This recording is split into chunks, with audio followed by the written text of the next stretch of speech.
Good evening all of you. आइए आज एक क्विक रिवीजन करते हैं religious history of ancient India का। बेसिकली इसमें हमें बुद्धिज़्म, जैनिज़्म, वेस्टनिज़्म और सैविज़्म सबके बारे में देखना है, लेकिन ये क्लास ओरिएंटेड होगा बुद्धिज़्म का।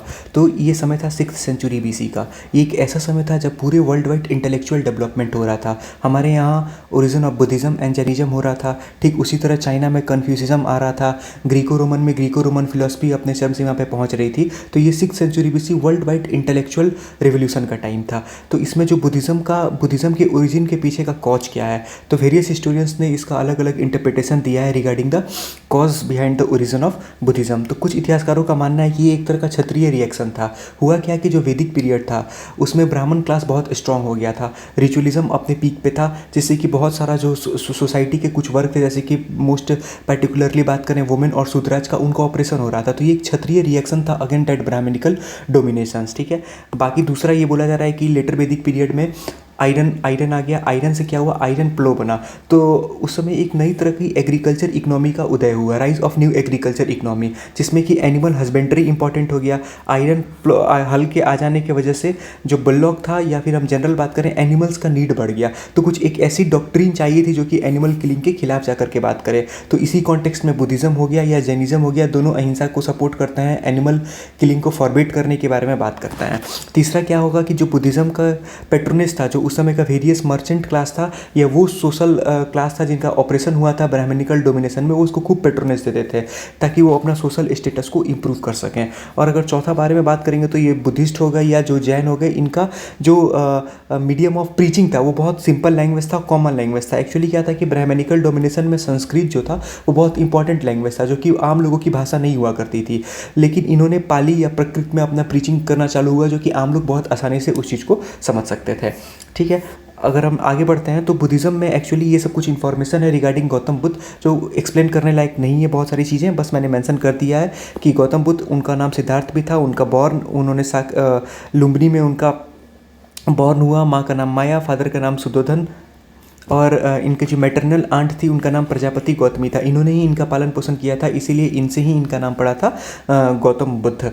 गौतम बुद्ध के अगर हम पूरे लाइफ का 4 मेजर इवेंट के बारे में बात करें तो इसका सीक्वेंस ये याद रखना है कि site of an old man, फिर एक सीक मैन, डेड बॉडी और एसेटिक, इन चारों इवेंट से वो इतना प्रभावित हुए कि उसके बाद से उन्होंने घर और सब छोड़ने का सोचा, और उनका जर्नी फाइनली स्टार्ट होता है। वो 29 ईयर की उम्र में अपना घर छोड़ देते हैं, जिसे कि ग्रेट रेनन्सिएशन या फिर महाअभिषिक्रमण भी कहते हैं। उस 29 ईयर में घर छोड़ने के बाद से वो 6 साल तक भटकते हैं, और उन वांडरिंग पीरियड में उनको 2 गुरु मिलते हैं, पहला अलारा कल्मा और दूसरा उद्दक या फिर रामपुत। अलारा कल्मा से उन्होंने मेडिटेशन की टेक्निक सीखी वैशाली में, और ये उद्दक रामपुत्रा उन्हें राजगिरी में मिले थे। तो लेकिन ये सेटिस्फाई नहीं हो पाए। उनका ये मानना था कि इन्होंने कि सिर्फ एसेटिज्म या वैराग्यपंथी को करने से हम इनलाइटनमेंट तक नहीं पहुंचेंगे, इसलिए वो फर्दर वांडर करते रहे, और फाइनली 35 साल की उम्र में जाकर के उनको इनलाइटनमेंट होता है, जैसे कि निर्वाणा भी कहते हैं, और तभी उनका नाम पड़ गया बुद्ध। बुद्ध का मतलब ही होता है द इनलाइटेंड वन। फाइनली क्या होता है, इनलाइटेंड होने के बाद से सबसे पहले वो डियर पार्क, जो कि सारनाथ यूपी में है, वहाँ पर जाकर के अपना पहला सरमन देते हैं, जैसे कि धर्म चक्र परिवर्तन कहते हैं, turning the wheel of the law. फिर फाइनली क्या होता है कि नेक्स्ट 45 ईयर्स तक वो अलग अलग जगह पर जाते हैं, अपना स्पीच देते हैं, सरमन देते हैं, और फाइनली 483 BC में वो गुजर जाते हैं कुशीनगर में। और इनके जो मरने से रिलेटेड 1-2 इवेंट ये है कि मरने के ठीक पहले वो बैड मशरूम खा लेते हैं पावापुरी में चंदा के घर पर, और उनका जो लास्ट टीचिंग था वो सुभद्रा और आनंद उनका फेवरेट डिसिपल हुआ करता था, इन्होंने सुना था। और उनका लास्ट स्टेटमेंट क्या था कि subject to decay all are component things, strive earnestly to work out your own salvation. ठीक है। आगे ये अब हम देखते हैं बुद्धाज के टीचिंग के बारे में, क्योंकि एक्चुअली क्या है कि ये जो बुद्धाज का टीचिंग है यही बाद में जाकर के बुद्धिज़्म बनता है। एक आइडिया है जो कि एक बड़े लेवल पर, एक डॉक्ट्रिन के लेवल पर जाकर के आगे बन जाता है। तो सबसे मोस्ट इंपॉर्टेंट चीज़ ये थी कि जो बुद्धाज की टीचिंग थी वो कोई डोगमा को रिप्रेजेंट नहीं करता था, ना ही वो सेट ऑफ डॉक्ट्रिन था। वो सिर्फ और सिर्फ एक रैशनल स्कीम देने की कोशिश किए थे ताकि इंसान का स्पिरिचुअल डेवलपमेंट हो पाए। जैसे कि जो भी वैदिक या उपनिषदिक में था उसमें बहुत सारा सेट ऑफ डॉक्ट्रिन्स भी था कि आपको ये चीज़ें करनी है, या वो डोगमेटिक भी कई जगह पर जाके हो रहा था। लेकिन बुद्धा बुद्धाज के टीचिंग में कहीं पे भी हमें डोगमा या सेट ऑफ डॉक्ट्रिन देखने के लिए नहीं मिलता।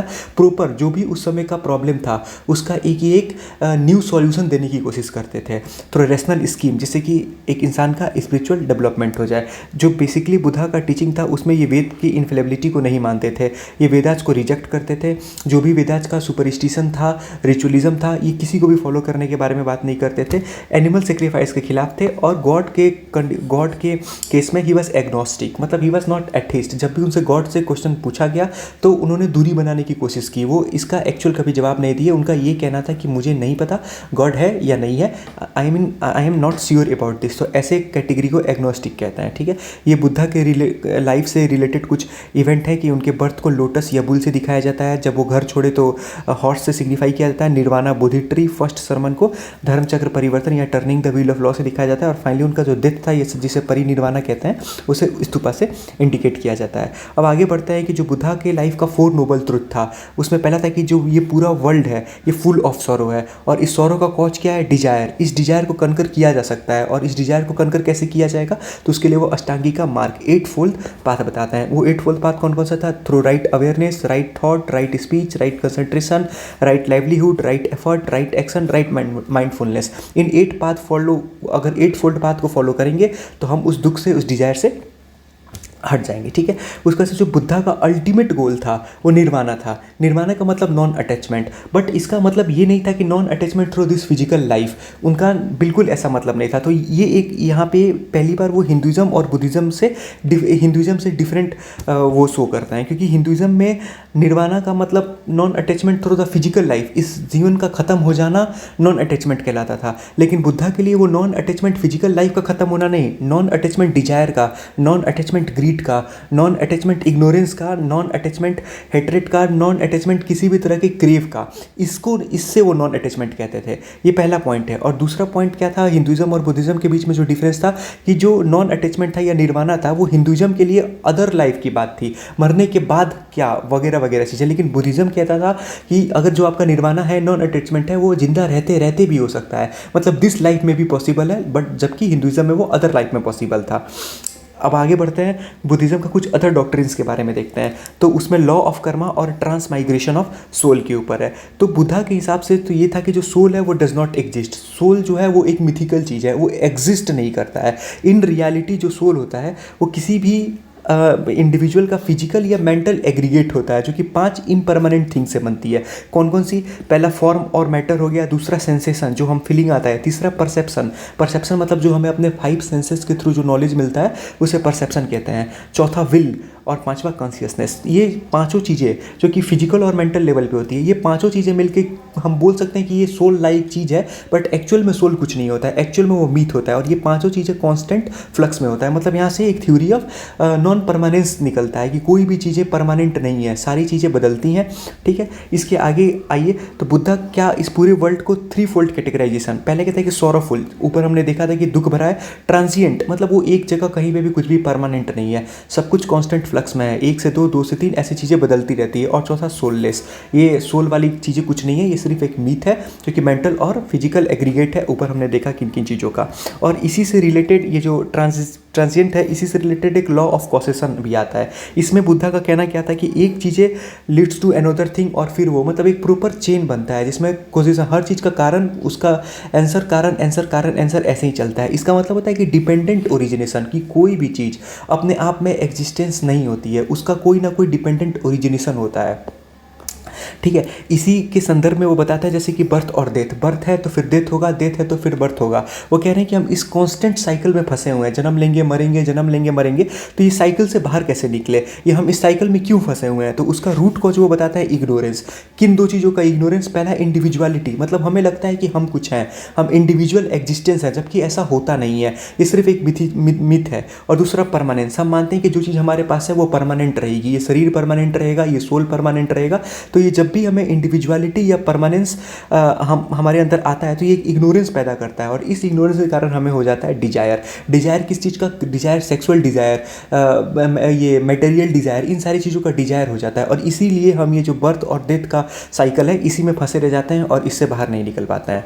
ठीक है, ये बुद्धा का ओवरऑल डॉक्ट्रिन्स थे कि इन्हीं डॉक्ट्रिन्स पे बेस था पूरा का पूरा बुद्धिज़्म। अब एक्चुअली हम देखते हैं कि बुद्धिस्ट संघ, जो भी बुद्धिज़्म दो था, नन और ले वर्शिपर, जिन्हें उपासिका भी कहते थे। ठीक है, तो ये जो भिक्षुज हुआ करते थे इन्हें संघाज में ऑर्गेनाइज करके रखा जाता था, और ये जो भी ऑफेंस वगैरह करते थे, ये पर्टिकुलरली एक दो बार कहीं क्वेश्चन आ रखा है कि जो भी ऑफेंस करते थे इसको ये लोग कन्फेस करते थे, और इस सेरेमनी को उपोष्ठता सेरेमनी या फिर पवराना भी कहते थे। इससे बस इतना ही इंपॉर्टेंट है। बाकी जो देखेंगे कि ये जो भिक्षुज की असेंबली होती थी ये हर फोर्टनाइटली बुलाई जाती थी। ठीक है, इसका प्रॉपर मीटिंग होता था, प्रॉपर रिजोल्यूशन, जैसे आजकल हम पार्लियामेंट में देखते हैं कि रिजोल्यूशन पास होता है, प्रॉपर वोटिंग होता था, और वोटिंग जो होता था वो वुडन स्टिक की मदद से होता था, बैलेट सिस्टम, जिसे कि सलाका भी कहते हैं, वुडन स्टिक को सलाका भी कहते हैं। और इस असेंबली में कोरम सिस्टम भी देखना था, मतलब कुछ minimum number of peoples present रहेंगे तभी वो मीटिंग स्टार्ट होगी। वो भी शायद उस समय भी 1/10 सिस्टम ही था कोरम सिस्टम का। दूसरा अगर हम देखेंगे कि ये जो फोर्टनाइटली असेंबली आती थी, इनका सबसे इंपॉर्टेंट काम क्या था कि इन्हें प्रेसिडेंट को इलेक्ट करना था, और प्रेसिडेंट के साथ साथ 2 स्पीकर्स को भी इलेक्ट किया जाता था उस असेंबली का। एक स्पीकर जिसका काम धम्म को प्रोपेगेट करना था, और दूसरा विनय, जो कि अब अभी अपना आगे देखेंगे त्रिपिटक में विनय क्या था। अब ये जो बुद्धिज़्म है इनके बारे में हमें जो भी नॉलेज मिलता है या इनसे रिलेटेड जो भी नॉलेज है वो इस त्रिपिटक में है। त्रिपिटक पाली लैंग्वेज में लिखा गया था। ये 3 था, सुत्त पिटक, विनय पिटक, अभिधम्म पिटक। सुत्त पिटक क्या था? ये कन्वेंशनल टीचिंग ऑफ बुद्धा, मतलब जो जो बुद्ध बोलते थे, original teaching of the Buddha, उसको कंपाइलेशन किया गया और सुत्त पिटक बोला गया। दूसरा था विनय पिटक। विनय पिटक क्या था? जो भी उनके नन्स थे या मॉन्क्स थे उनको कैसे कैसे डिसिप्लिनरी कोड था उनको कंबाइन करके लिखा गया विनय पिटक। और तीसरा था अभिधम्म पिटक। अभिधम्म पिटक एक्चुअली बुद्धिज़्म का जो मोरल फिलॉसफी थी वो सब चीज़ें थी कि कैसे फिलोसफिकल जो भी डिस्कोर्स था बुद्ध का वो सब अभिधम्म पिटक में था।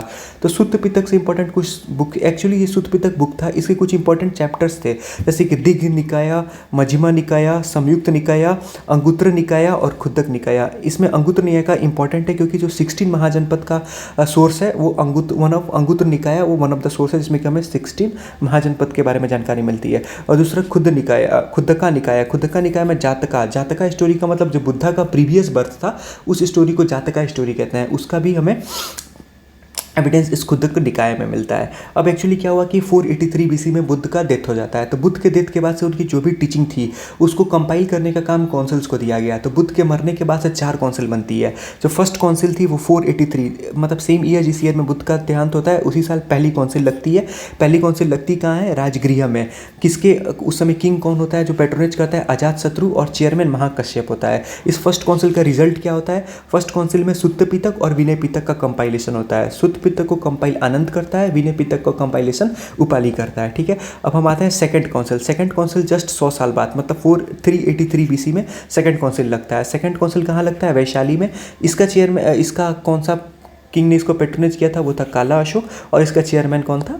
सभाकर्मी था। इस सेकंड काउंसिल का रिजल्ट क्या होता है? सेकंड काउंसिल का रिजल्ट था कि उस समय जो वेरियस बुद्धिस्ट संघास थे उनके बीच में कंट्रोवर्सी आ गई थी कि कौन सी डॉक्ट्रिन सही है, कौन सी डॉक्ट्रिन गलत है। तो इस कंट्रोवर्सी को खत्म करने की कोशिश की गई, और जो पूरे के पूरे उस समय जो जितने भी फैक्शंस थे बुद्धिस्ट संघास के उनको कंबाइन करके 2 स्कूल बनाया गया। एक का नाम था अस्थावीरावदीन्स और दूसरा का नाम था महासंघिकाज। अस्थावीरावदीन्स ये ऑर्थोडॉक्स थे, या इन्हें थेरावदीन भी कहते थे। ऑर्थोडॉक्स का मतलब कि they believe in the original teaching of the Buddha, कोई भी उसमें रिफॉर्मेशन या कुछ भी नहीं था। जबकि ये जो महासंघिकाज थे ये थोड़ा रिफॉर्मिस्ट थे। इन्होंने जो भी बुद्धाज का ओरिजिनल टीचिंग था उसमें कुछ समय के साथ चेंज करने की कोशिश की थी।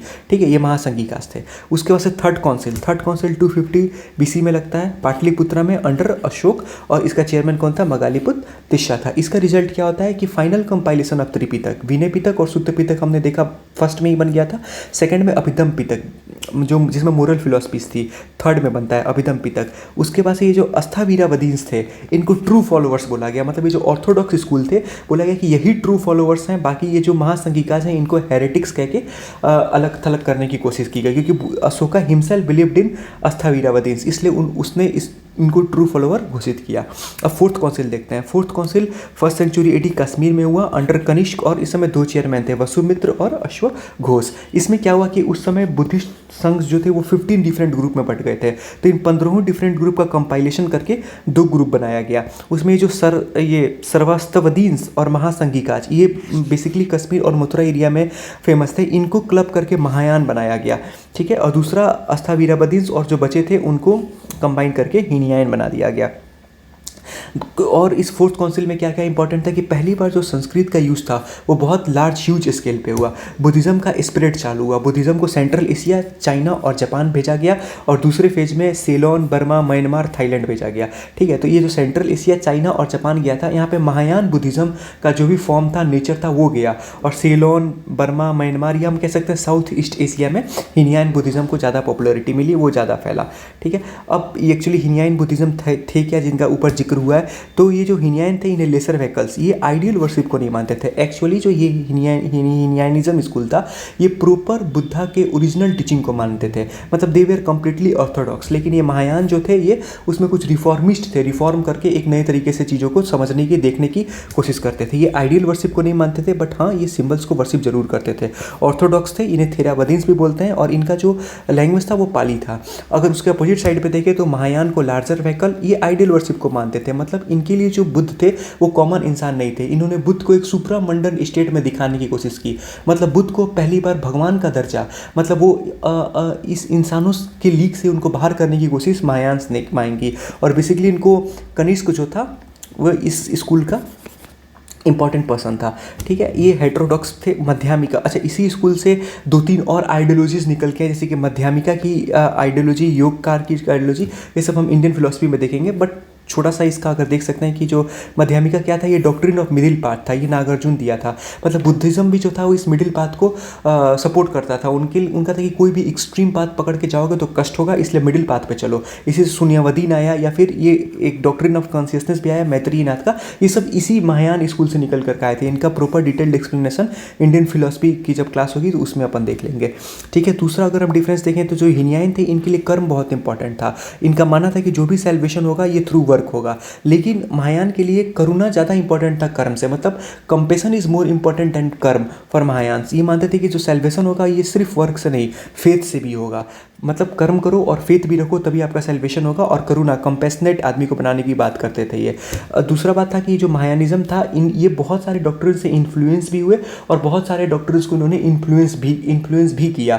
जैसे कि ये बहुत ज़्यादा इन्फ्लुएंस थे उपनिषद और शंकराचार्य वगैरह से, इसलिए जो शंकराचार्य के क्रिटिक्स हैं वो शंकराचार्य को क्रिप्टो बुद्धिस्ट के नाम से भी बुलाते हैं, ठीक है। फिर फाइनली क्या हुआ कि धीरे धीरे ये रिलीजन का डेवलपमेंट बढ़ा, और finally towards 5th century AD तक जाकर, जैसे कि हर रिलीजन अपने पीक पे जाता है और उसमें सुपरस्टिशन जगह बनाने लगता है, इसलिए उस रिलीजन का डाउनफॉल चालू हो जाता है। ठीक यही बुद्धिज्म के साथ भी हुआ। बुद्धिज्म के साथ भी 5th सेंचुरी एडी तक बुद्धिज्म अपने पीक पे पहुंच गया। फिर फाइनली एक नया सेक्ट निकला, बजरैनिज्म। ये बजरैनिज्म सुपरस्टिशन को सपोर्ट करने लगा। इनका ये मानना था कि जो सेल्वेशन है वो तो ना सिर्फ वर्क से हो पाएगा, ना ही फेथ से हो पाएगा, उसके लिए कुछ मैजिको रिलीजियस राइट ये सब इंट्रोड्यूस किया गया रिलीजन में, जिससे कि उसका डाउनफॉल होना चालू हो गया। वो धीरे धीरे पॉपुलरिटी कम होते गया। फिर फेमिनिन कल्ट, इसमें फेमिनिन कल्ट को भी इंपॉर्टेंस दिया गया। तो ये जो बजरैनिज्म था ये धीरे आगे जाकर के 2 सेक्ट में बढ़ जाता है, लेफ्ट हैंड बजरैनिज्म, राइट हैंड, जैसे लेफ्ट हैंड को वमचार कहते हैं और राइट हैंड को दक्षिणाचार्य कहते हैं। बेसिकली इसमें सिर्फ ये देखना है कि religious magico religious right important हो गया, सुपरस्टिशन ने जगह बनाने लगा।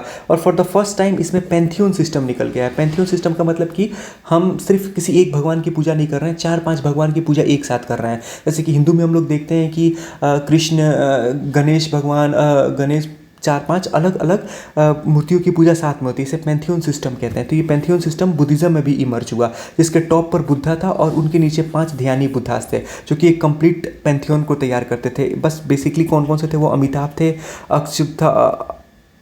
अक्षधोबिया था, वैरोचना था, रत्न संभव था और अमुक सिद्धा था। तो फाइनली कंक्लूजन हम ये कह सकते हैं कि जो बुद्धिज्म था वो एक सोशल रेवोल्यूशन ज़्यादा था, ना कि religious revolution. Definitely they were against Vedas, लेकिन ये सोसाइटी में रिफॉर्म लाने का ज़्यादा बात करते थे। इन्होंने वर्ना सिस्टम के खिलाफ बात की, वुमेंस के लिए अपना गेट खोला, शूद्राज को अपलिफ्टमेंट के बारे में बात किया। तो ये ज़्यादा रिलीजियस डॉक्ट्रिन के बारे में बात नहीं कर सकते थे, और यही कारण हुआ कि ये बहुत ज़्यादा पॉपुलर हुआ, क्योंकि इनको बहुत सारे उस समय के जो अच्छे अच्छे किंग्स हैं उन्होंने इनको पेट्रोनेज भी दिया वगैरह। वगैरह वगैरह। तो ये था बुद्धिज़्म से रिलेटेड इंपॉर्टेंट कॉन्सेप्ट्स।